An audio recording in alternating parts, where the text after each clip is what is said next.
Hi there. Hi, it's nice to be with you today. My name is Victoria Owens. I am the consultant midwife for Swansea Bay University Health Board here in Wales. And I have the privilege of being here with you today to talk a little bit about freestanding midwifery-led units in Wales, but also in the UK, and for us to have a bit of reflection around what they mean for our maternity services. So I'll give you a bit of background about me. I've been a consultant midwife here in Swansea Bay University Health Board since 2018, and previous to that I had a 12-year career primarily as a community midwife, working in a team with quite a high home birth rate. We actually had home birth rates of up to about 25% when I first came out with the team. So I think I've got a real grounding in physiology of birth and that midwifery-led care and the power of midwifery-led care to ultimately change women's experiences of birth. I also am seconded out just one day a week, and I'm currently seconded to a position in Wales's maternity and neonatal network, and that is helping to kind of structure our strategic direction for maternity services in Wales. Okay, so that tells us a little bit about it. Now, my presentation is FMUs in Wales and the jewel in the crown of maternity services. And there's a question mark there because I do pose this question to you today and ask you to kind of really stretch your imaginations around our freestanding midwifery units in Wales and the part that they play in our maternity services.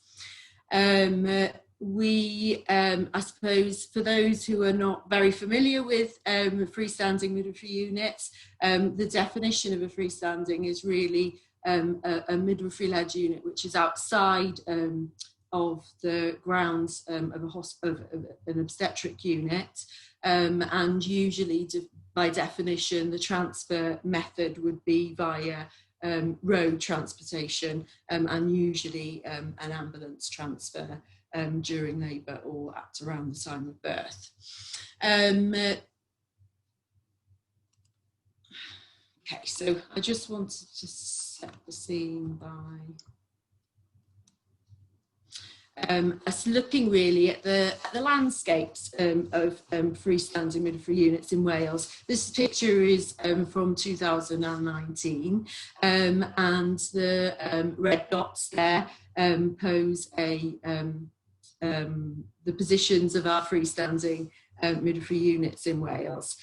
So for myself here at Swansea Bay University Health Board, we have one freestanding midwifery unit which serves around 300 to 400 births every year, and we are just here on the beautiful coastline of South Wales.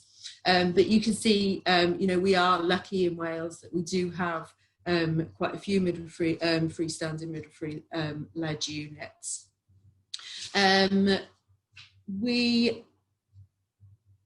When we look at how many women are actually using our freestanding midwifery units currently in Wales, it's around between 900 and 1,100 women who are birthing in Wales every year. And that equates to approximately 2.8 to 3.8% of all of our births in Wales. But during this, I'm going to ask the question: what does good look like? What is the number game for our freestanding midwifery units?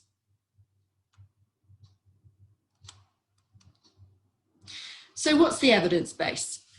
So since birthplace in 2011, we have had some amazing evidence really that tells us that our freestanding birth centres are, from a perinatal adverse outcome perspective, are as safe as obstetric units.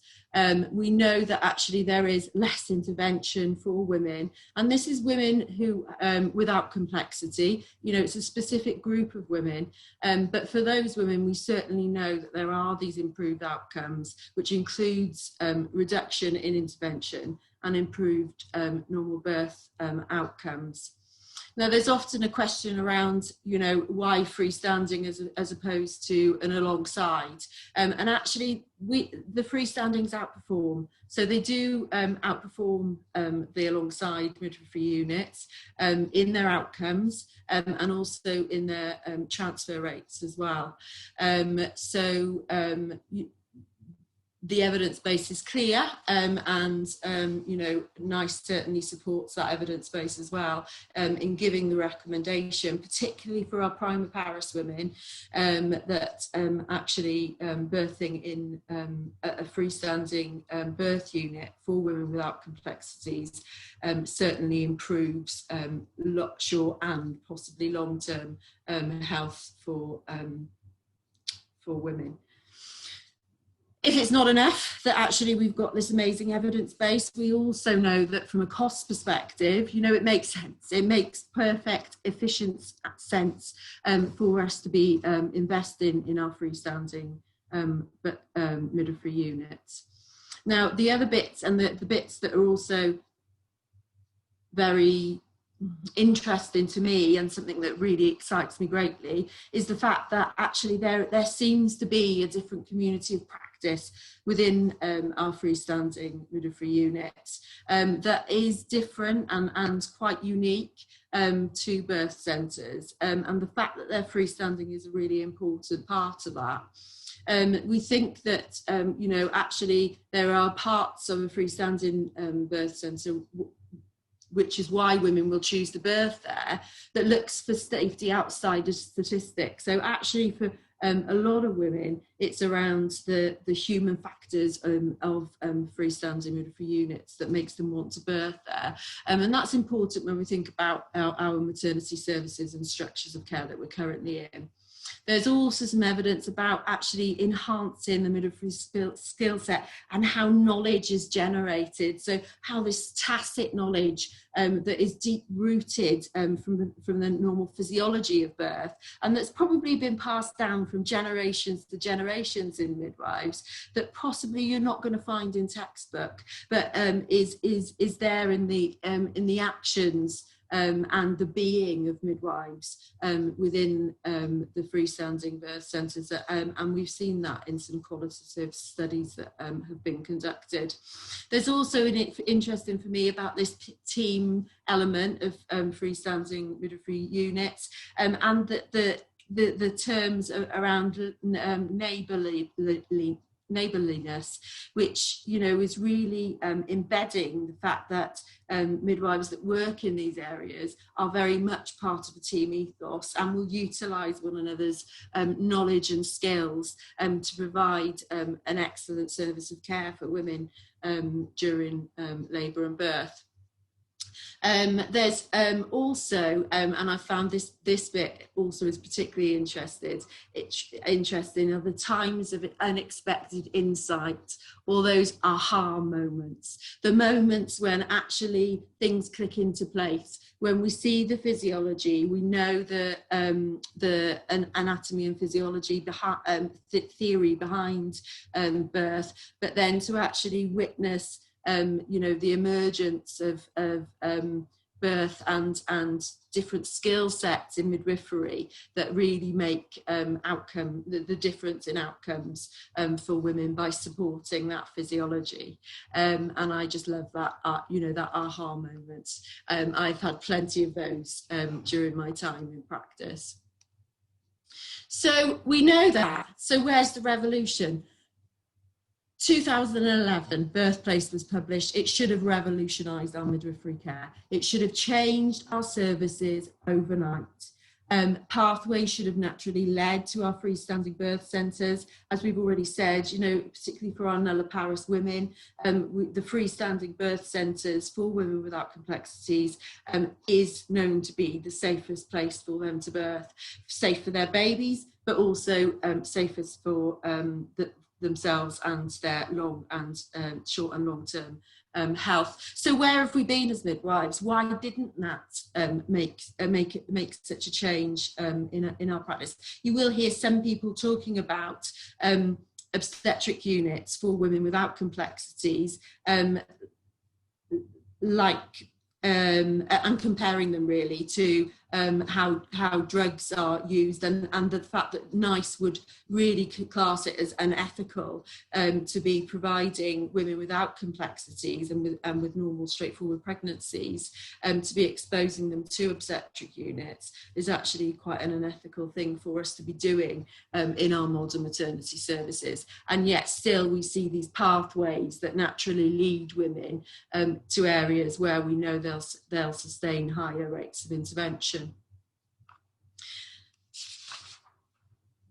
We also know that all comes from the fact that we're in an industrial model, and again, you know, birth has developed and evolved into quite an industrial model, because that's needed to happen because of the high levels of birth and the lower levels of midwifery staffing, and just how you know, organisations have developed and how they need to industrialise the performance of those areas, and so women's you know, bodies and birth has all been kind of caught up within that industrialisation really of birth that we've seen, certainly since we've seen birth shift you know, it mostly into our obstetric units. I just wanted to talk a little bit more, though, about Neath Talbot Hospital. So Neath Talbot Birth Centre is within the grounds of a hospital, but we don't have, obviously, an obstetric unit on site. So, you know, I'm really privileged to be the clinical lead for this area.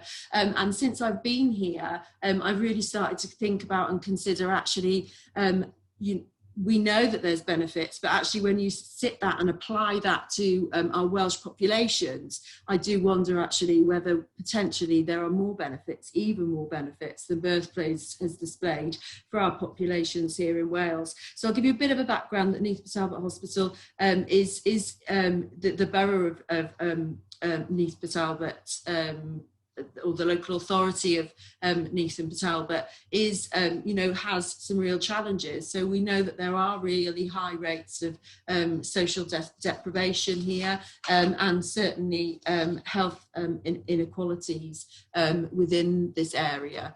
And so for us to find something that actually makes a huge difference, even with those challenges, it is really key. So you can see here that, you know, whatever we look at when we compare birthplace to the you know, statistics and the data that comes out of our birth centre here in Neath Talbot, then you can see that actually, you know, all of the outcomes are suggestive of even better outcomes than we found in birthplace. And even when we go on to compare that data to some of the NMPA, and obviously this is hard, really hard data, particularly that comes out from NMPA, and obviously NMPA involves all women, not just our women without complexities, but there is some comparisons to be made, and again, you know, you can see the difference that comes out of our care here in Neath Talbot Hospital. So Neath Talbot Birth Centre has been established for since 2004, and as I said, it serves around 300 to 400 births every year, but you know, truly it is truly an inspirational thing, the level of care and the gold standard care that it is seen here, like I said, particularly in a population that has the challenges that Neath and Talbot do. The other bits that, you know, actually matter and certainly matter to women and matter to us as midwives, are those softer things. So, you know, the effects of a family-centred environment on maternal and infant attachment, on breastfeeding initiation, on that journey and that transition into parenthood, and again we see that in freestanding midwifery units, that the calmness of the environment, and actually the calmness of the behaviours of midwives also, because there is some evidence to say that these environments affect midwives and affect the way that they behave. But certainly, you know, it seems to be an amazing place to start that transition. There, you know, here we have a model where there are postnatal rooms where families will stay, and obviously outside of COVID they will stay together and start to build those relationships with midwives outside the door if they need them, but not necessarily you know, within their family space unless they do. And so we see a really 5-star service in our freestanding birth midwifery-led units. So some of the key with Neath Talbot Birth Centre is around, and I believe that this is a cycle, so it's around clear antenatal pathways. So again, midwives and women as well, understanding the difference between midwifery-led care, obstetric-led care, and the difference between women who may be obstetric-led care for their pregnancy, but are actually for the intrapartum, could be midwifery-led care. So in order to achieve that, you know, we need ongoing risk assessment. We have a collaborative working MDT. We obviously there's consultant midwife support, and again we know where there's consultant midwives, there is an increase in midwifery-led births. That we always have the 36-week birth discussions with women to make sure they have an understanding of the evidence base and the recommendations, and we make clear recommendations about where is best and safest for them to birth. But engaged midwives is central, and midwives having a knowledge and belief in the physiology of birth is vital. Staff engagement and that skill mix is also important, and we've had some challenges here in Neath with regards to movement of staff and almost a bit of a destabilisation, which you know, I believe it has impacted on our birth figures recently. But you know, engaged midwives who are happy in that risk assessment and understanding of the parameters of normality in midwifery practice, and have that autonomy, so you know, are happy to exercise their autonomy. Core staffing, we have a 24-hour staffing model here, and again I believe that's vital. I know some areas have removed that from their midwifery-led units, and there's something about the soul of an area actually, and having something, you know, a building that is lived in, and the human factor and the feeling that actually gives an area, that I believe is important when families walk into this area, and you know, they usually say, they talk about the feeling, and they're usually touching their chest areas about how the difference in the environment. Antenatal information giving, and making sure that we promote that we are banging the drum now. You know, the revolution should have happened 11 years ago, so we're on the back foot, but now we are making sure that we bang that drum, and as consultant midwives in Wales, we are banging the drum around midwifery-led care and the standard of care that can be achieved by midwives. You know, also things like parent education and you know, things like centered birthing, hypnobirthing techniques are helpful too. So we're in a really exciting place here in Wales at the moment. In 2019 we had our new vision that was published by Welsh Government, Maternity Care in Wales, a 5-year vision for the future. So this is outlining our services for the next you know, for the next 5 years, and really central to that is family-centred care, is women's choice, but it's also around us achieving the 45% of women starting their labours outside of the obstetric unit. And when we break that down into figures, you could see we had, at most around 1,100 births in Wales a year. Actually, if we were to really go evidence-based and really facilitate all of our nulliparous women into freestanding birth centres, then we'd certainly be looking more like a 5,000 figure for Wales. We generally have around 33,000 births a year, and when you take away the transfer rates as well, then you're looking at probably about 5,000 of our nulliparous women who should be supported to be birthing in our freestanding birth centres. So obviously we are working currently at about a fifth of where we should be, but the vision is a great springboard for us as midwives. It's a great springboard for women and families, and it is hopeful that we will move forward, and I hope that freestanding birth centres are central. So some threats then, so let's have a little think about some of the threats that could actually stumble us along the way, and I think a big bit is actually about a lack of midwifery belief in the model. So I've heard midwives, I'm afraid to say, from my own health board, saying that they're dangerous, that they would never ever suggest that any of their family members birth in a freestanding birth centre because they are a dangerous area for women to be, and that is just not the case. I don't need to argue the point. The point is there in black and white and in empirical research for us to see.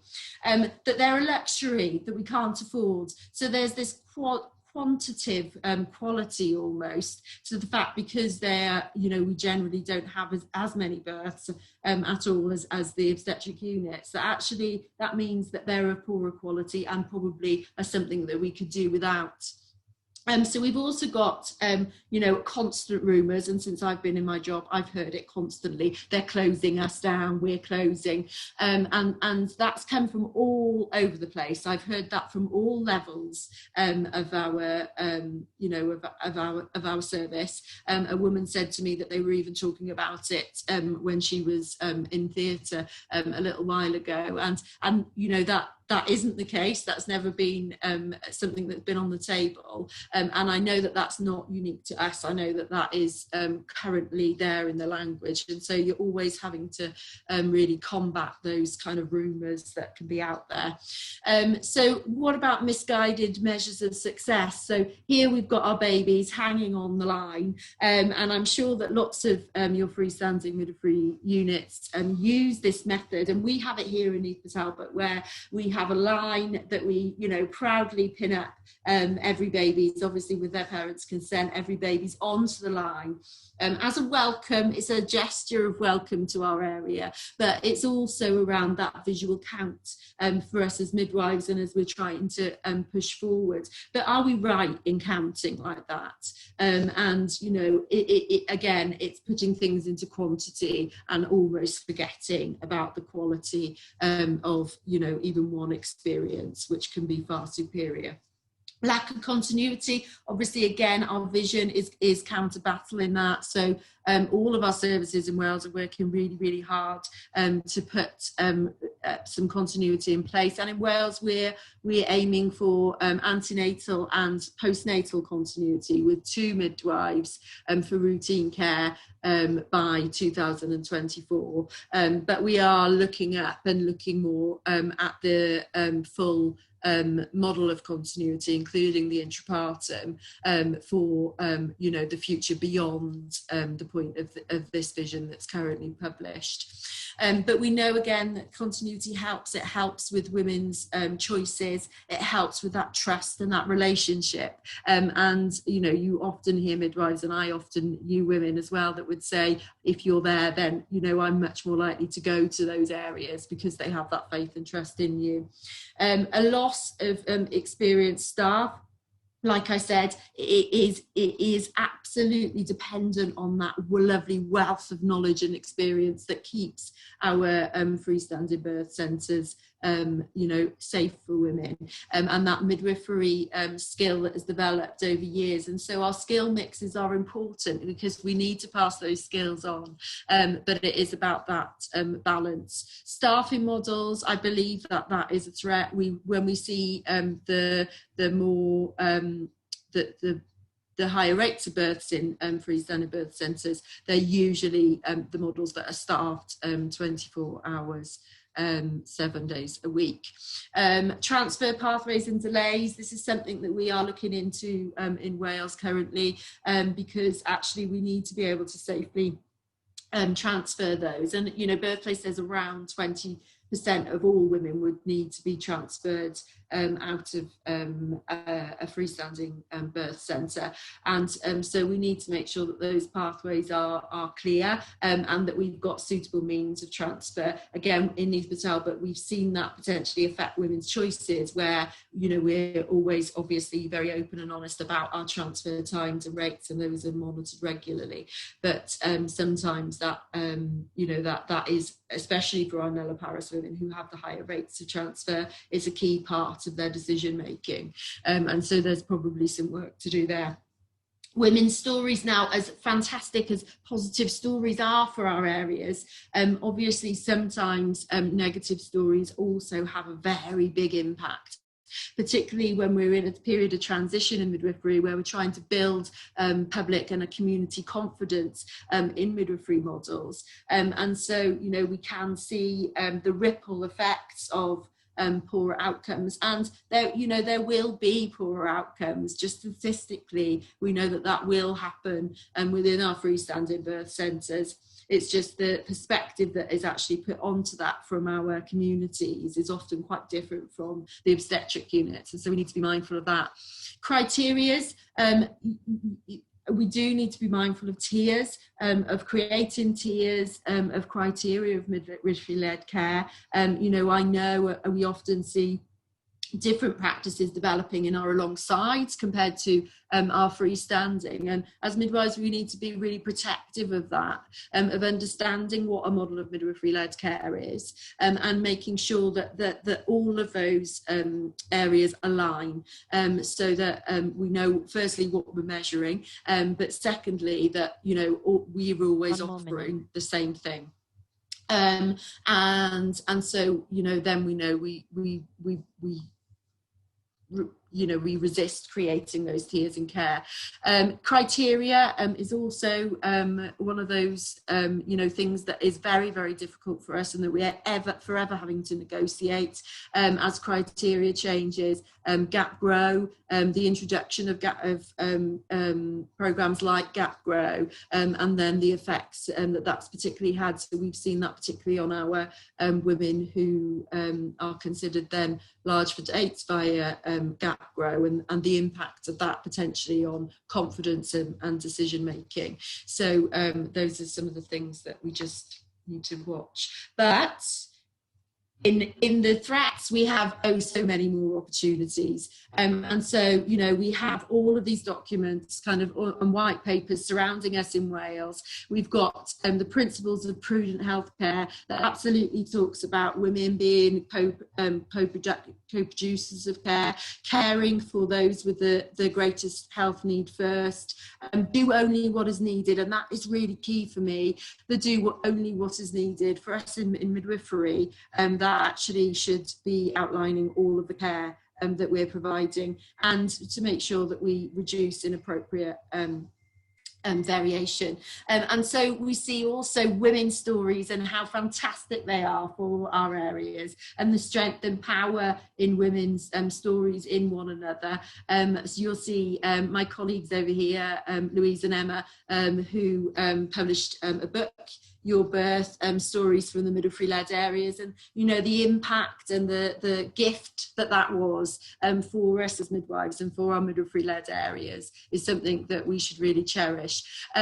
Prompt Wales, we also addresses some of the more the things that midwives consider, and we know that sometimes midwives' confidence, that they need to build that, and sometimes, particularly they worry about the obstetric emergency in our freestanding, and so we're addressing that and building that confidence. So we don't want midwives to be focused on that, but it's knowing that they have the skill set and the ability to manage any of those situations where they occur. And then central here is 2 midwives from Neath Albert Freestanding Midwifery-led unit, and it is all about the face of the midwives, the smile on their faces, the warmth and the human interactions that occur in these areas. So I asked, are you going to be a part of the future? And so being part of the future is different. Borelli, Welsh and Spivey talked to us about the fact that being and doing is different, and that sometimes we're obsessed with the doing as midwives, but it is actually the being that is the safety element for us in midwifery practice. So it's going to take some investment in you, and you might need to go out and find that information to build your confidence. Take the opportunities to work in midwifery-led settings so that you are reinforcing that confidence in your birth. Remember your advocacy for women and families and their right to the best and safest care. Knowledge and skills, they develop. We need to all be part of passing those knowledge and skills on, and leadership and vision. So, Einstein said that we cannot solve our problems with the same thinking we use to create them. And I think that is a really valuable message for us here in maternity services. So I bring you back to Freddie Mercury, and I ask the question, have you the power and belief and conviction in these models to make them valuable parts of our maternity service and improve the health and well-being of our communities, not just here in Wales but here in the UK? Or are you like Freddie, a great pretender? Thank you.